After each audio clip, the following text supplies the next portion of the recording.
The TWITS by ROALD, Part 3. No Bird Pie by Mr. Twit. The next morning when Mr. Twit came out with his huge basket to snatch all the birds from the big dead tree, there wasn't a single one on it. They were all sitting on top of a monkey cage. The roly-poly bird was there as well, and Mugglewump and his family were inside the cage, and the whole of them was rapping at Mr. Twit. Still no bird pie per Mr. Twit.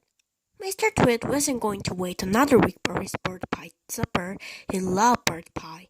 It was his favorite meal. So that very same day, he went after the birds again. This time he smeared all the top of bars of monkey cage with sticky glue, as well as the branches of the big dead tree. Now I'll get you, he said, whichever one you sit on. The monkeys crouched inside the cage watching all this, and later on, when the roly-poly bird came swooping in for another evening chat, they shouted out,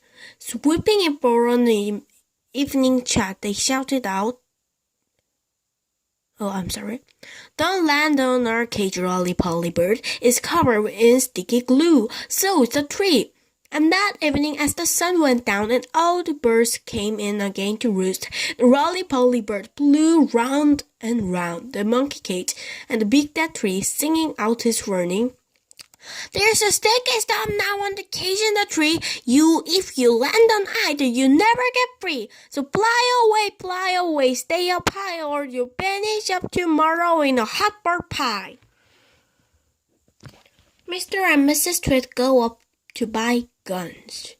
The next morning when Mr. Twit came out with his huge baskets, not a single bird was sitting on either the monkey cage or the big dead tree. They were all perched heavily on the roof of Mr. Twit's house. The roly-poly bird was up there as well, and the monkeys were in the cage, and the whole lot of them was hooting with laughter at Mr. Twit.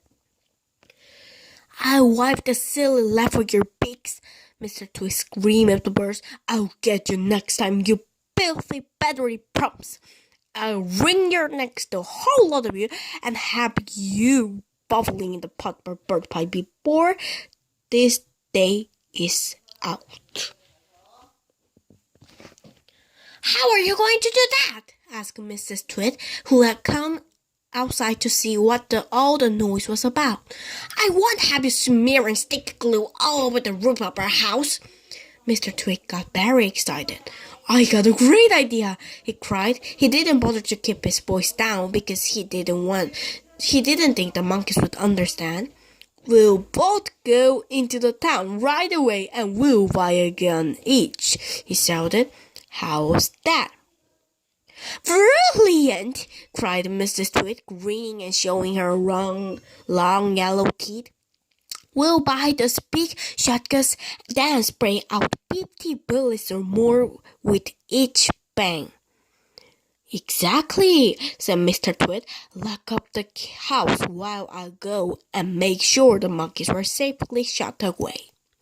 Mr. Twit went over to the monkey cage. Attention! He barked in his fearsome monkey trainer's voice. Upside down, all of you, and jump to it. One on top of the other. Quick! Get on with it, or you will miss the Twit stick across your backsides. Evidently, the poor monkeys stood on their hands and clambered one up the top of the other, with Mugglewump at the bottom and the smallest child at the very top. Now stay there till we come back, Mr. Twit ordered. Don't you dare to move, and don't overbalance. When we return in 2 or 3 hours' time, I shall expect to find all in exactly the same position as you are now. You understand? With that, Mr. Twit marched away. Mrs. Twit went with him, and the monkeys were left alone with the birds. Mugglewump has an idea. As soon as Mr. and Mrs. Tweet had disappeared down the road, the monkeys all leaped back on their feet the right way up. "Quick, get the key!" Muggle called out to the Lolly-Polly bird, who was sitting on the roof of the house. "What key?" shouted the Roly-Poly bird. "The key to our doors of our keys!" cried Mugwump. "It's hanging on a nail at the workshop. That's where he always puts it." The Roly-Poly bird blew down and came back with the key in his bag. Mugwump reached a hand through the bars of the cage and took the key. He put it in the lock and turned it. The door opened. All 4 monkeys leapt out together. "We're free!" cried the 2 little ones. "Where shall we go, Dad? Where shall we hide?" "Don't get excited," said Mugwump. "Calm down, everybody. Before we escape from this beastly place, we have one very important thing to do." "What?" they asked him. "We're going to turn those terrible twits upside down." "We're going to what?" they cried. "You must be joking, Dad." "I'm not joking," Mugwump said. "We're going to turn both Mr. Twit and Mrs. Twit upside down with their legs in the air." "Don't be ridiculous," cried Mugwump. I mean, the Roly-Poly bird said. "How can we possibly turn those 2 maggoty old monsters upside down?" We can," cried Mugwump. "We are going to make them stand on their heads for hours and hours, perhaps forever. Let them see what it feels like for a change." "How?" said the Roly-Poly bird. "Just tell me how." Mugwump laid his head on one side, and a tiny twinkling little smile touched the corners of his mouth. "Now and again," he said, "but not very often, I had a brilliant idea. This is one of them. Follow me, my friends, follow me."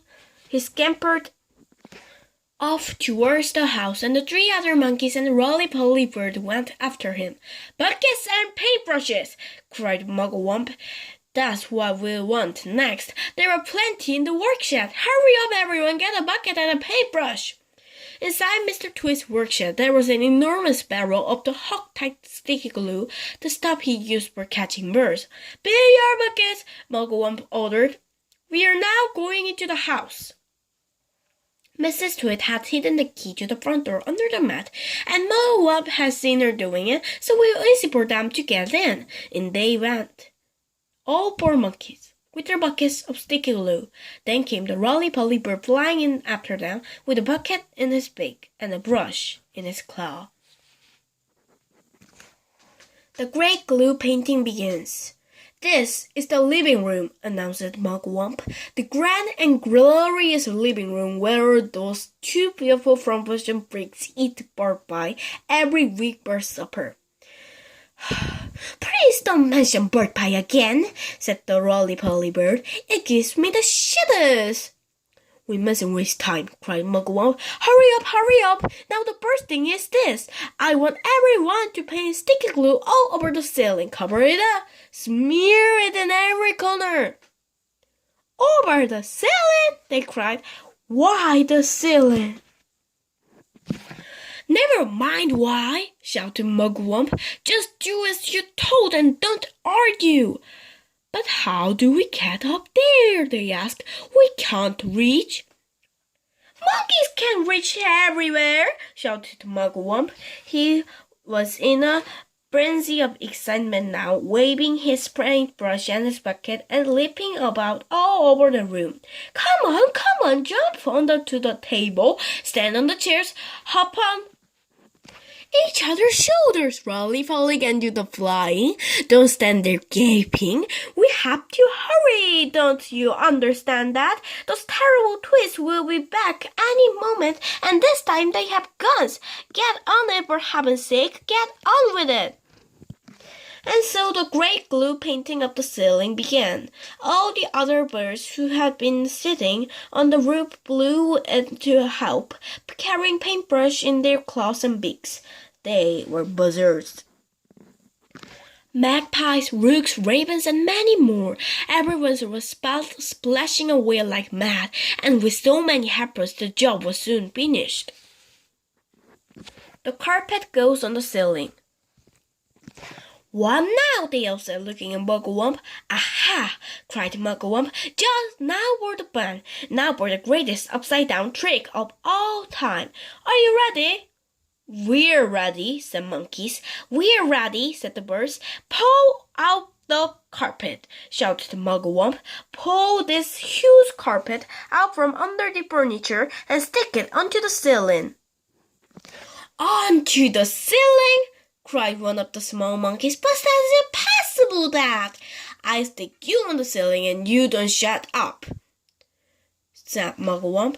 "He's dirty," they cried. "He's barmy, he's batty, he's nutty, he's groovy, he's wacky," cried the roly-poly bird. Poor old Muggles had gone under his wump at last. "Oh, don't stop shouting such rubbish and give me a hand," said Mugglewump, catching hold of one corner of the carpet. "Pull, you nitwits, pull!" The carpet was enormous. It covered the entire floor from wall to wall. It had red and gold patterns on it. It is not easy to pull an enormous carpet off the floor when the room is full of tables and chairs. "Pull!" yelled Mugglewump. "Pull, pull, pull!" He was like a demon, hopping around the room and telling everyone what to do. But you couldn't blame him. After months and months of standing on his head with his family, he couldn't wait for the time when the terrible TWITS would be doing the same thing. At least, that's what he hoped. With the monkeys and the birds all pulling up and popping, the carpet was dragged on the floor by a finally hoisted up into the ceiling. And there it stuck. All at once, the whole ceiling of the living room was carpeted in red and gold. The furnitures go up. "Now the table, the big table," shouted Mugglewump. "Turn the table upside down and put a dollop of sticky glue onto the bottom of each leg. Then we shall stick that onto the ceiling as well." Hoisting the huge table upside down onto the ceiling was not an easy job, but they managed it in the end. "Will it stay there?" they cried. "Is the glue strong enough to hold it up?" "It's the strongest glue in the world," Mugglewump replied. "It's the special bird-catching, bird-killing glue for smearing on trees." "Please," said Roly-Poly Bird, "I have asked you before not to mention that subject. How would you like if it was a monkey pie that made every Wednesday and all your friends will be boiled up and I went on talking about it?" "I do beg your pardon," said Mugglewump. "I'm so excited I hardly know what I'm saying. Now the chairs, do the same as the chairs." All the chairs must stuck upside down to the ceiling and in their right places. "Oh, do hurry up, everybody. Any moment now, those two guilty freaks are going to come rushing into with their guns." The monkeys with the birds helping them, but glued at the bottom of each chair leg and hoist them up to the ceiling. "Now the smaller tables," shouted Mugglewump, "and the big sofa, and the sideboard, and the lamps, and all the tiny little things, the ashtrays, the ornaments, and the beastly plastic gnome on the sideboard. Everything, absolutely everything must stuck to the ceiling." It was terribly hard work. It was especially difficult to stick everything on the ceiling in exactly its right place, but they got it done in the end. "What now?" cried Mugglewump. "What now?" asked the roly-poly bird. He was out of breath and so tired he could hardly flap his wings. "Now the pictures," cried Mugglewump. "Turn all the pictures upside down. And will one of you birds please fly out onto the roads and watched to see when those promiscuous freaks were coming back. "I'll go," said the roly-poly bird. I'll sit on the telephone wires and keep guard. It'll give me a rest." The ravens swooped over. They had only just finished the job when the roly-poly bird came swooping in, screaming, "They're coming back! They're coming back!" Quickly, the birds flew back onto the roof of the house. The monkeys rushed into their cage and stood upside down, one on top of the other. A moment later, Mr. and Mrs. Twit came marching into the garden, each carrying a fearsome-looking gun. "I'm glad to see those monkeys are still upside down," said Mr. Twit. "They're too stupid to do anything else," said Mrs. Twit. "Hey, look up at those cheeky birds still up there on the roof. Let's go inside and load our lovely new guns, and then we will be bang, bang, bang, and the bird pie for supper." Just as Mr. and Mrs. Twit were about to enter the house, two black ravens swooped low over their heads. Each bird carried a paintbrush, and his claw at each paintbrush and was more smeared with sticky glue. As the ravens whizzed over, they rushed a streak of sticky glue on the top of Mr. and Mrs. Twit's head. They did it with the lightest touch, but even so the Twits both spilled it. "What was that?" cried Mrs. Twit. "Some beastly birds had dropped these dirty droppings on my head." "On mine too!" shouted Mr. Twit. I felt it! "Don't touch it!" cried Mrs. Twit. "You'll get it all over your hands. Come inside and we'll wash it off at the sink." "The filthy, dirty brutes!" yelled Mrs. Twit. "I'll bet they did it on purpose. Just wait till I load on my gun." Mrs. Twit got the key from under the doormat, where Muggle Wump had carefully replaced it, and into the house they went. The Twits were turned upside down. "Watch this!" gasped Mr. Twit as they entered the living room.